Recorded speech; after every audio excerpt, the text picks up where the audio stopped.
जय सिया राम, हरिओम।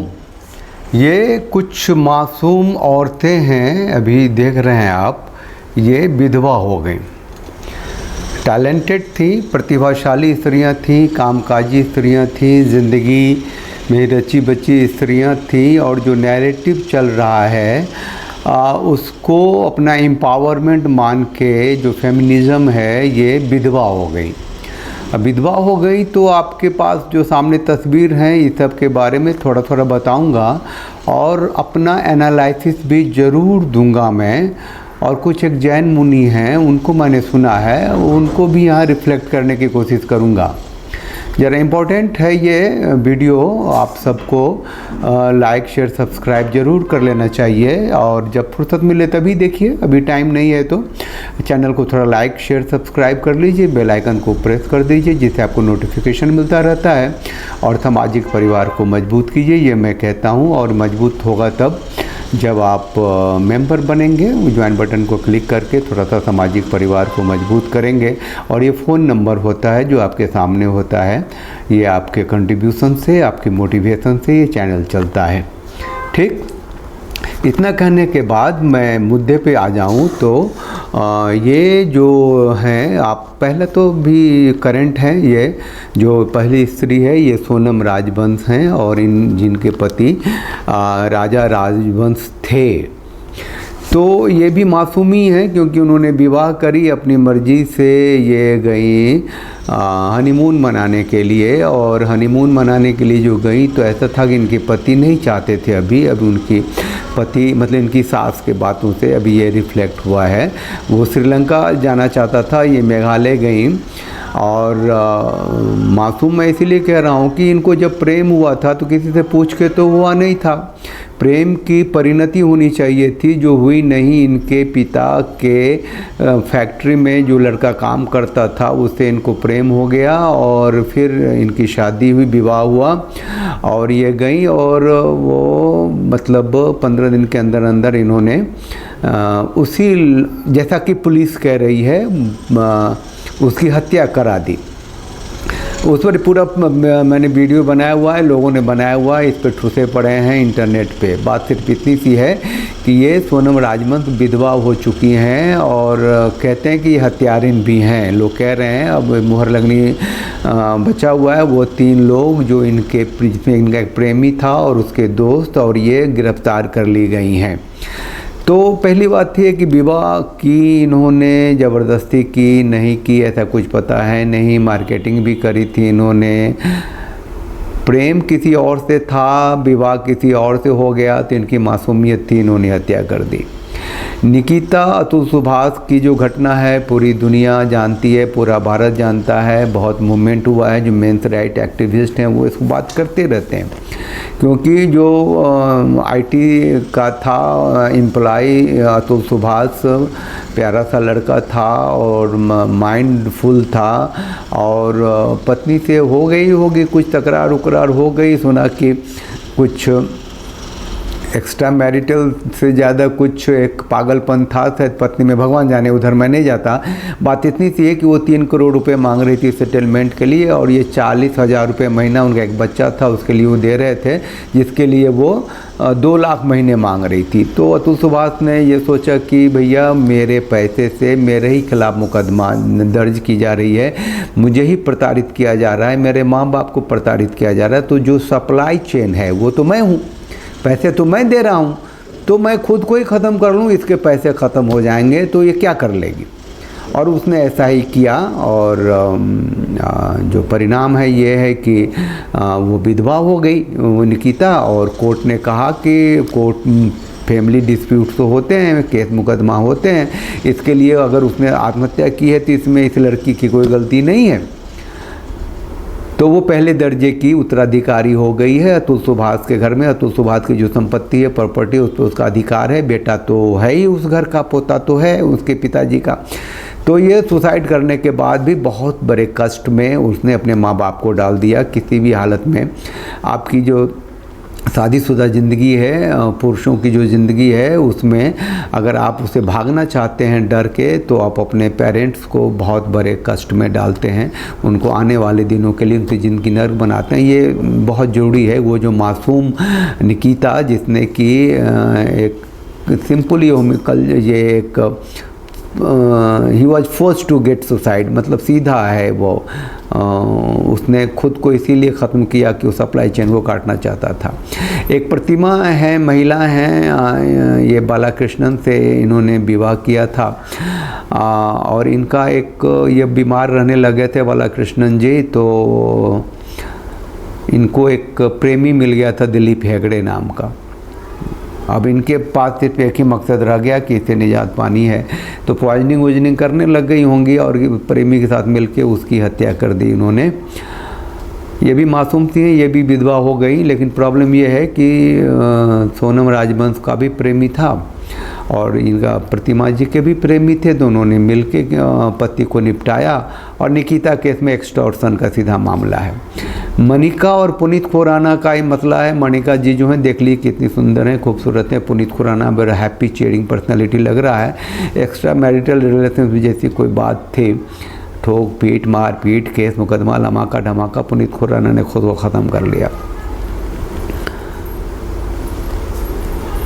सुनते चलिए। और कोई मतलब ऐसे कुछ थोड़े से जो इम्पोर्टेंट केसेज हैं, ऐसे तो हज़ारों हैं, 38 हैं, 38 क्या कहते हैं, अतुल सुभाष प्लस 38 ने अपनी ज़िंदगी ख़त्म करी हैं।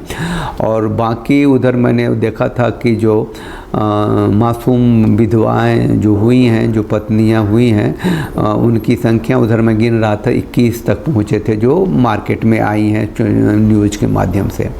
मुस्कान जो है ये तो अल्टीमेट ही हो गई, ये तो खैर बहुत ही क्रूएल मासूम थी। मासूम को क्रूरतम बनने में एक मामूली एक छोटा सा लाइन पार करनी पड़ती है। जब प्रेमी के साथ ये तय कर लिया कि पति की हत्या करनी है, तो हत्या करना भी कोई बड़ा मुश्किल काम नहीं होता है। मुश्किल काम होता है उसको हत्या करने के बाद उसको छिपाना, उससे बच के निकलना, जो बड़ा मुश्किल हो जाता है। और आगे भी थोड़ी सी बात कर लेंगे हम। अभी इतना बता दूं कि मुस्कान वो जो ड्रम वाली कहानी थी, तभी देखा ना कितनी क्रूएल लेडी थी। और जो दिमाग है लोगों का, माइंडसेट है, जो सोसाइटी है, उसमें एक थे अरुण गोविल जो राम का किरदार निभाते थे, वो जेल में जाकर के रामायण दे के आए हैं इस मुस्कान को। तो इस लेवल का नैरेटिव बिल्ड होता है कि उसने गलती कर दी, वो मासूम थी और उसने पति को मार दिया। अब ये अचानक से ये चीज़ कहाँ से आ गया? अब नारीवादी संस्थाएं हैं, स्त्रियों की सुरक्षा के ढेर सारे कानून हैं और ज़बरदस्त कानून हैं, और उनके एक स्टेटमेंट से पुरुष क्या, पति क्या, कोई भी मैन एट लार्ज जो है फंसता है। साधु संत महात्मा तक अंदर चले जाते हैं। पोक्सो भी एक कानून लगा दिया है जिसको लड़कियों के बोलने से ही संत शिरोमणि आसाराम बापू को 2 लाइफ टाइम जेल मिला है। तो उधर ज़्यादा अभी भटकेंगे नहीं, अभी हस्बैंड की बात कर रहे हैं, है ना। कोई भी आपका अपराध नहीं हो, फिर भी कानून ऐसा है कि आप पकड़े जाएंगे, पीटे जाएंगे, ठोके जाएंगे, आप जेल में जाएंगे। ये का इवोल्यूशन जो है ये कहाँ से आया है? अचानक से जो लड़कियां जो घरेलू हैं, आपके घर में रहती हैं, उनके पास इतनी ताकत, इतना फोरसाइटनेस, इतनी प्लानिंग कहाँ से आ जाती है? वो शार्प शूटर तक उनकी पहुँच कैसे हो जाती है? तो बेसिकली उनके साथ कोई ना कोई पुरुष होता ही है जो अपराधी किस्म का होता होगा, क्योंकि वो जो एडिक्शन है, जो नशा है, जो प्रेम है, जो पर पुरुष गमन की जो एक माइंडसेट है, वो जो खैर जो भारतीय ग्रंथ हैं जिसमें कि चारित्रिक बातें दी हुई हैं, अपराध को किया गया है डिफाइन, वो तो कोई पढ़ता नहीं है। मनुस्मृति कौन पढ़ता है? श्रीमद् भागवत गीता कौन पढ़ता है? वेद कौन पढ़ता है? बहुत सारी बातें नहीं पढ़ते लोग। सावित्री सत्यवान का कहानियाँ होती हैं लोग, बट वृक्ष पे जाके पूजा करते हैं कि वो सावित्री के स्त्री थी, यमराज से लड़ गई थी, अपने पति को वापस ले आए थे, जबकि उन्होंने प्रेम विवाह किया था। These are thing does not exist. Exist क्या करता है? Crime petrol. एग्जिस्ट क्या करता है? सावधान इंडिया। एग्जिस्ट क्या करता है? सिनेमा। हाँ, दिलवाले दुल्हनिया ले जाएंगे, मतलब वो बाप की ऐसी की तैसी। एग्जिस्ट क्या करता है, एकता कपूर की धारावाहिक हैं जो कि एक्स्ट्रा मैरिटल रिलेशनशिप, एक स्त्री के पता नहीं कितने संबंध होते हैं, एक पुरुष के पता नहीं कितने संबंध होते हैं, किस किस से होते हैं। तो और इस सब को प्रमोट कर रहा है फेमिनिज्म, जो कि कैंसर है। जबकि हम ये सब बात आपसे कर रहे हैं, ये मासूम विधवाएं जो हैं, जो जिन्होंने अपने पति को मार के खाया है, बड़े ही दुख में गुजार रही हैं, तो लेकिन जिस पतियों ने अपनी जान दी है वो क्या करे, कैसे सोचे ज़िंदगी में कैसे। जब मैंने पहले भी कुछ वीडियो बनाए हैं और इसमें 3 बातें कही हैं कि ये जो मासूम विधवाएं हैं वो तुम्हारी ज़िंदगी में भी ना आए। मतलब तुम्हारी ज़िंदगी में आएंगी कोई मासूम विधवा, इसका मतलब है तुम मर चुके हो, है ना। Being a husband you are dead, then only your wife become the widow, very simple. तो ऐसा ना हो, इसके लिए ज़रूरी है कि विवाह से पहले आप ये देख लें कि पत्नी का पर्सनल लाइफ क्या है, उसका हिस्ट्री क्या है, प्रेम मुरेम जैसी कोई चीज़ है नहीं है। मामूली तौर से उसका इंस्टाग्राम और फेसबुक भी खंगाल लेंगे तो पता चलेगा। लेकिन आपके दिमाग में जब ये सवाल होगा कि मैं जिस स्त्री से विवाह करने जा रहा हूँ वो उसका अभी भी इंटेंशन किसी और पुरुष के प्रति है कि नहीं, तो आपको रास्ते मिल जाएंगे। दूसरी बात मैंने कही थी कि ज़रा इन्वायरमेंट देख लीजिए कि वो स्त्री, वो लड़की जिससे आप विवाह करने वाले हैं वो उसका क्या है, उसके घर में कितने तलाक के केस चल रहे हैं, एलिमोनी कहाँ से लिया जा रहा है, एक्सटॉर्शन कैसे हो रहा है, उसके करीब के जो रिलेटिव्स हैं वो कितनी स्त्रियों ने अपने पतियों को अदालत में घसीटा है, थाने में बुलवाया है, जेल में भेजा है और उनके केसेस चल रहे हैं। अगर उनके 2-4 1-2 भी ऐसे हैं करीब के तो आप हाथ जोड़ लेंगे, आप सुखी रहेंगे। और तीसरी बात मैंने कही थी कि मेडिकल हिस्ट्री जरा चेक कर लो, वो एक जेनेटिक बीमारियां भी लेके चली आ जाएंगी, पता नहीं कौन सी खूंखार बीमारियां लेके चली जाएंगी। आप तो प्रेम करेंगे, विवाह करेंगे, परिवार बताएंगे और मेडिकल बिल में आपका सब कुछ घुस जाएगा अंदर। तो आप विवाह कर रहे हैं तो मॉडर्न पद्धति में विवाह कर रहे हैं, ये मैं कह रहा हूँ। सनातन संस्था जो है, जहाँ वैवाहिक संस्था है, जहाँ की 2 परिवारों की सम्मति होती है, फिर विवाह होता है, फिर सहवास, संतति, सामाजिक निर्माण, सृष्टि जैसी बात तो यहाँ होती नहीं है। ऐसा तो है नहीं कि 25 साल के बाद आप गृहस्थाश्रम में जाएंगे, 50 के बाद आप संन्यास लेंगे और 75 के बाद जो है आप वानप्रस्थ होंगे। वो चीज़ें तो एग्जिस्ट करती नहीं है। अब तो बच्चे भी कम पैदा करने लग गए हैं, तो आपको मरना पिटना, मतलब आप सोच लीजिए कि जबकि आप विवाह मॉडर्न तरीके से विवाह.com पे या मैरिज.com से या फिर जैसे भी लेते हैं, आपको अपनी पसंद की स्त्री चाहिए होती है और ये बेसिक चीज़ें आप फॉरगेट करते हैं, तो आप अपनी पत्नी को विधवा बनाते हैं और ये आपकी गलती है। आपकी पत्नी विधवा बनती है तो आपकी ही हत्या होती है या आप खुद को मारते हैं। जैन मुनि को सुन रहा था, जरा सा मैंने उस पॉइंट नोट किए हैं। वो कह रहे थे स्त्रियों को काम करना है तो क्यों करना है। नैरेटिव बिल्ड हो गया है कि स्त्रियों को काम करना है, स्टेटस है, वो शिक्षा क्यों कर ली है, पढ़ाई क्यों किया है ना, तो काम करने के लिए किया है। जबकि बात है घर चलाना है, बच्चों को संस्कारित करना है, धर्म की रक्षा करनी है, सांस्कृतिक परंपरा को अक्षुण्ण रखना है और इतना तैयार रहना है कि जब जिम्मेदारी आई तो हम उसे उठा सकें, है ना, धन अर्जन कर सकें। ये जो बेसिक बातें हैं ये गौन हो गई है, ख़त्म हो गया है ना। योग्यता इस शर्त पर हासिल करनी है कि हम परिवार, धर्म, संस्कृति, सामाजिक निर्माण सबको हम बहुत ही तीसरे दर्जे की बात मानते हैं और इसीलिए हम शिक्षा लेना शुरू करते हैं। तो जो नैरेटिव बिल्ड हो गया है, जो फेमिनिज्म एट टॉप चला गया है, जो वुमेन एम्पावरमेंट जो आप देख रहे हैं, जो कानून बन गई है, वो सब आपकी संस्था को, भारतीय परंपरा को, सांस्कृतिक चेतना को ख़त्म करने के लिए बनी है। मैं हिंदू सनातनियों की बात कर रहा हूँ। आपको एक उदाहरण भी जैन मुनि दे रहे थे, पति की मृत्यु के बाद ही झांसी की रानी बनी थी, जरूरत आप पर योग्यता थी, परिणाम में परिणत हुआ। शिक्षा का मतलब कला के गुणों का विकास करना है, जरूरी है।